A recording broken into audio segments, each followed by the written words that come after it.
Hi, Robert Chuckrow here. I'm going to talk about decreasing leg strength with age and the remedy for that.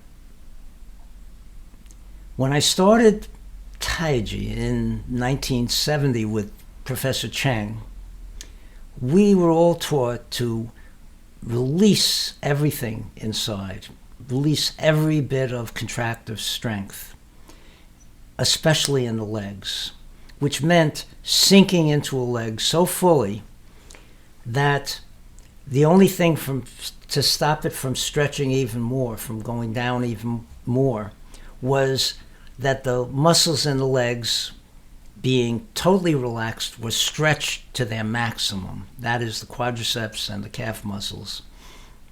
And that tension that was produced in the muscles, not from contraction, but from the weight of the body and leverage, was the amount that was needed to keep the legs from bending anymore. And as a result, my legs became extremely strong. I would practice that a lot.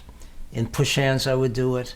If I were waiting for a bus or a train or something, I would stand on one leg and just let everything drain into that leg.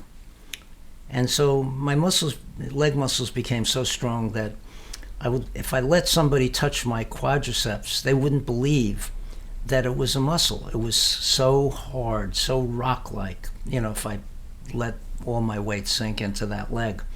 And some people actually thought that it was bone, not muscle, but it was muscle. Now that I'm in my late 80s, it's a little different. My knees are not what they were, and my muscles, of course, are not as strong because I'm not bending my knees as much. So what is the solution? It's like you're damned if you do and you're damned if you don't. If I don't go down all the way and release as I did when I started, then what happens is I have to use contractive strength to keep my legs from bending anymore. And that's not what we're supposed to do in Taiji. So what is the solution? The solution is extending the muscles in the legs down to the foot, from the foot all the way up to the hip joint, and extending, and that will balance out gravity to the point where the lowering of the body will not be so much that you can do damage to your knees and leg muscles.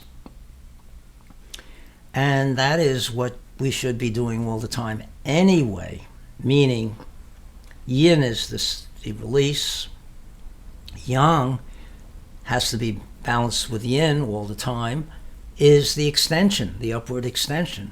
So when I shift into a leg and use that instead of contraction, what I feel is that there's a strong column in my leg that is supporting me and balancing me and stabilizing me.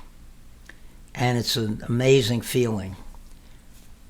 The difficulty in this is that the legs are not as sensitive as other parts of the body, especially the hands, the face.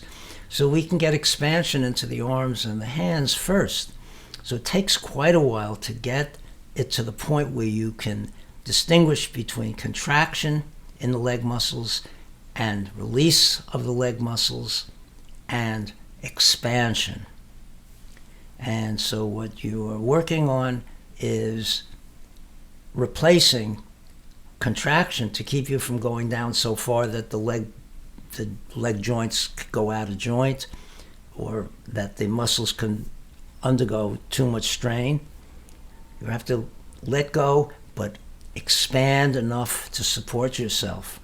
And that, of course, as you shift it out of that leg, the expansion decreases. So it's a corresponding yin-yang balance. And that is something that, if you look at the classics, they talk about that in a way that is probably not so easy to understand.